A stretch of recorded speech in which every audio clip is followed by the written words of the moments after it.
Welcome back. We've got a special treat for you today, those in the Introduction to Marketing and the Principles classes. My name is Donna Werdelich, and you have been watching the lectures. Hopefully you've been enjoying as well as learning a ton. Today we're interviewing one of our phenomenal alums to give you that real-world perspective in terms of marketing, branding, and advertising.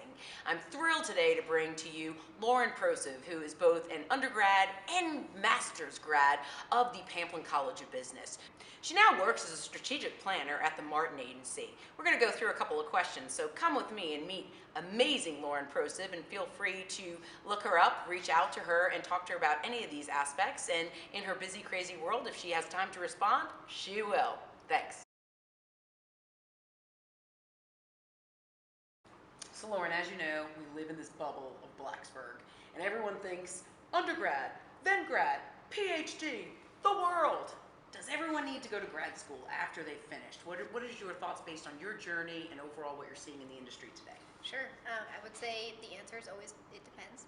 I would say that I got my master's degree because I really liked what I was doing. I really liked my research. I really liked my classes. I was really good at school. And if I had known that advertising was what I ultimately wanted to do and what I knew, then I would not have gone into the master's program at that time. It's not saying that I would have never gone back. I could still go back even to this day for an MBA, for example. But sometimes in industries like advertising, experience matters. And it's the type of brands you work on. It's the amount of time you've spent in a given role. And that's what ultimately propels you forward versus a master's degree sometimes. A lot of times where it is helpful is if you want to switch careers. If you want to get a different job other than what your original degree was in, that's when grad school comes in handy, when you really want to specialize in something, or if you just want to strengthen a skill set in your current industry. So if I ever wanted to go and be a copywriter or a designer, I don't have those hard skills, so I could go back and do those things. So, I think it depends. It depends on how ready you are to get out into the real world. If you're ready, then go. If you want to take a little bit more time to figure out what it is you really want to do, or you really want to learn more about what you're currently excited about, then stay. And it really just depends on, at the end of the day, which route is going to keep you excited every day. And that's what matters. And never settle. Never settle. Never settle. So you have a very special skill set.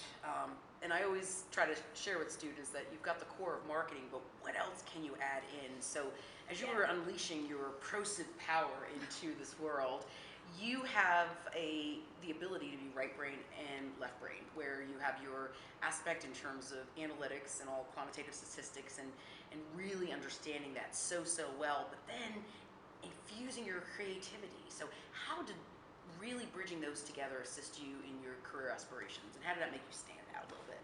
Well, it definitely made me stand out. I think it also gave me confidence that advertising was an industry that I belonged in, because I think that a lot of us think I'm not creative enough to go into advertising, or I don't know how to use Photoshop so that I can't go into advertising, and that's not true. I think more and more we have a need for analytical thinkers in this world. There aren't that many of us, so those of us that are out there get to work on a lot of really cool stuff. We get to touch a lot of brands on a daily basis, but it's not as easy as, I really like numbers, here's my chart, here's my data, why aren't you listening to me? Why aren't you paying attention? And it's the same reason why if you wanted something when you were a kid, you approached your mom differently than you approached your dad.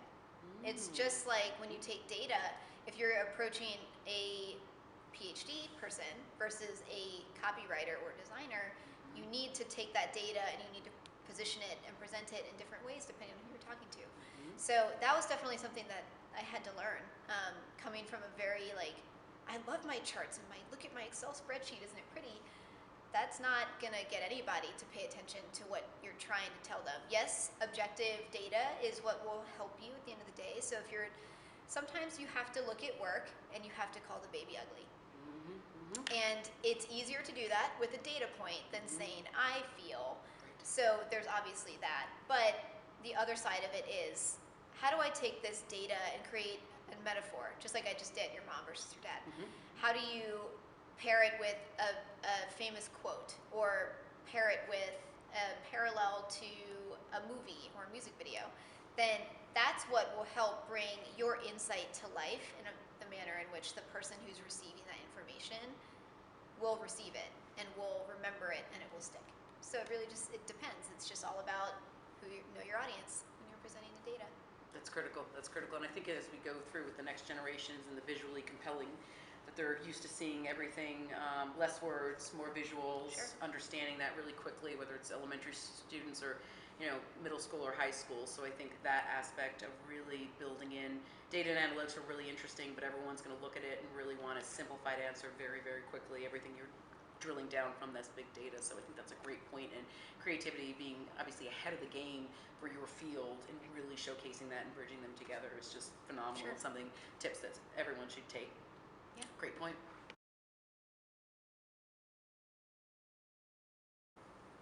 So everyone always wants to know, advertising. What do people react more to? Serious or funny? As we see in the Super Bowl, lots of funny, but does that really stick at the end of the day and really drive engagement and overall ROI, if you will? Here comes another it depends answer. When the Super Bowl is a really good example, because when you're watching the Super Bowl, what types of commercials do you expect to see? Funny or sad? Right. And I mean, it's funny. That's what we all watch it for the funny. When a couple years back there was one ad that came out, it was a tearjerker. It was more of a PSA than anything else about children and protecting children. And it was met with serious backlash and serious anger. And you would say, like, but this is a really strong PSA of a really important message, but it really boiled down to, what are the expectations of the people viewing your commercial at that time? So think about that context. They're watching the Super Bowl and they're expecting to see funny ads. So if you put a tearjerker or something super serious, that's not going to match the expectations of what the people expect to see at that time. Not to say there isn't a time or a place, but there's a better time and a place.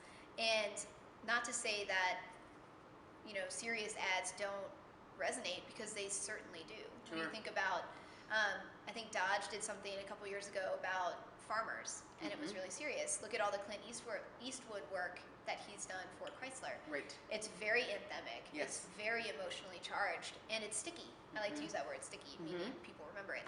And where those were placed at the time, people remembered them, and they were very powerful. So think about the consumer mindset and what they expect from you in a given period of time when they're going to be viewing your ad, because I think that's becoming more and more important when we start to plan for which type of appeal we're going to use for a piece of communication.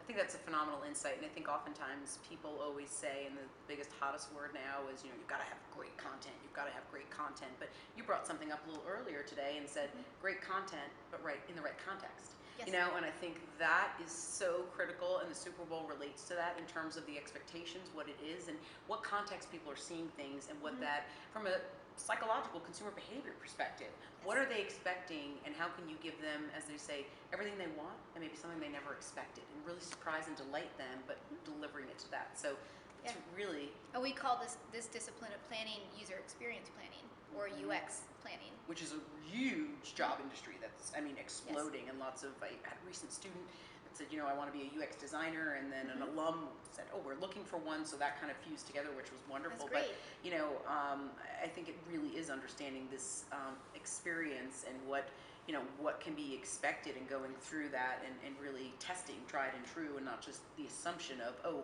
we're having, hundreds of thousands of people that are looking at it, we're getting that share of voice, but it might not be in that right, the message may not be right, or the time, or the frequency, wherever it may go. So great insight.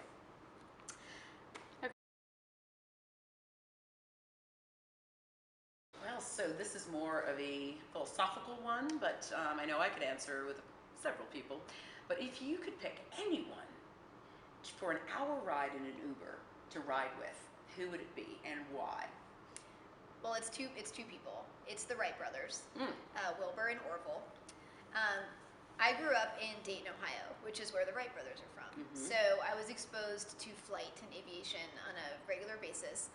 And just by the nature of seeing it, I was fascinated. And trust me, kids have 9 lives, because I've tried to fly using my own flying machines many times. And I would just love to sit and listen to them and say, how did you do it? You know, so many people, even going as far back as Da Vinci, had plans for flying machines. How did you do it? How were you brave enough to do it? How did you deal with mostly haters gonna hate? Right. Because Yes. nobody believed that they could do it. Nobody believed that they did it when they, when they actually did fly. So I would just love to hear their story about why did they choose to figure it out? How did they have the courage to continuously put themselves in harm's way in order to fly? Because humans should not fly. Right. We don't have wings. And then how do they deal with that adversity? And still, you have to listen to what people are saying. You do have to hear the naysayers, but they didn't give up. And thank God they didn't, because look at what we have now. Today, yeah. And so I would just love to, and they were brothers. I have a sister who I'm really close with. I also have a brother, and I wonder if them just being siblings helped. It's like one of those things, like you can fight with your sister, but you're still sisters at the end of the day. Right, So you can't have these big, kind of, partner splits like Yeah. businesses have sometimes. So I wonder what that played into it. So that's who I would absolutely, I don't even know if I could talk. I'd be so excited if I was sitting in between the Wright brothers. I also, one of my favorite stories is Wilbur tied Orville to a kite because Orville was younger, and Orville flew. So I would like to, that's one of the stories I've heard, so I want to know if that was true and what that was like and if I can try it, because I think that would be fun. I think that's so relevant in terms of the face of all opposition that they continued. They had a relentless pursuit and knowledge to really say it. And like you said, I mean, so many people beforehand that tried it, but what was it about those two and the time frame and the ability to really, I mean, they were change makers. They really, really were, and where we are, and looking at that to get inside that mindset of just, and maybe even inspiring all of us to say, because, there's a quote yesterday that said, people will, there'll be backlash if you want to do it and try to do it, but most of the time people are afraid you're really gonna do it, and most people are fearful because you're breaking borders. You're really beyond any boundaries that have ever been done before, and in this compelling sense. So I actually look at the Wright brothers and think of the Prociv sisters, and honestly, how you have both broken through so many different aspects in terms of looking at you within the college business, within marketing, with recent alumni boards. This is Lauren Prociv, top, 15, Mashable's top 15 under 30. One of the very first within Virginia Tech, the Pamplin College of Business that got this, and her sister who started meteorology. Just breaking through and believing in it and knowing that you can do it, and even as a strong female, I'm going to bring that up. That's right, marketing, a strong female, which is really critical. Well, I think just don't listen to the people who say you can't do something. Or just because it's not there, it doesn't mean you can't do what you want to do or what you believe in. Very true. Any final words for our audience of hundreds of thousands that may be watching us today? I hope not, or else I'll blush. There's that many. I always like to end when I do guest speaking. I have this little phrase: work hard, don't settle, and smile. And I say those three things because I think when you're in school, when you're going through life, if you're not working hard and putting all of your heart and soul into something, then where are you finding fulfillment? How are you getting fulfillment? That's maybe a little bit of a personal bias, and I think work ethic goes a long way, and so does not settling. Especially, this relates specifically, comes from a place of advertising. Typically, if you want to go into advertising, you're not going to have a job come graduation. It's just one of those industries that it's really competitive. It's really hard to get in. The job opportunities come as clients come and go, and typically they call you up and they need you to start next week, and that's how this industry works. So don't be discouraged, and if advertising, for example, is something that you want to do, don't feel that pressure, like I'm expected to have a job right now, because the rule book, some life rule book says I'm supposed to have a job right now. If that's not what you want to do, and whatever option you're considering does not excite you as much as advertising does, then don't settle and go after it, and come find us Hokies who are out here who can help you, because we had Hokies help us. So don't settle, and then smile. I think this is not just with regard to advertising, but I think enthusiasm and passion and being that person who has a smile on their face. And it's kind of like a yawn is contagious, a smile is contagious. It's a little cheesy, but if you can be that person that has that positive attitude and can smile and make other people smile at the end of the day, then people are going to want you around. And then that's how you get more opportunities. It's how you meet new friends. It's how you make relationships and keep them. So that's my little end cap there. That's a pretty phenomenal end cap as well. And I want to thank you, Lauren, today for joining us and marketing the experience, this online series that we're building. And as always, I end this interview with what I mean the most. Hugs! Oh, thank you. Thank you.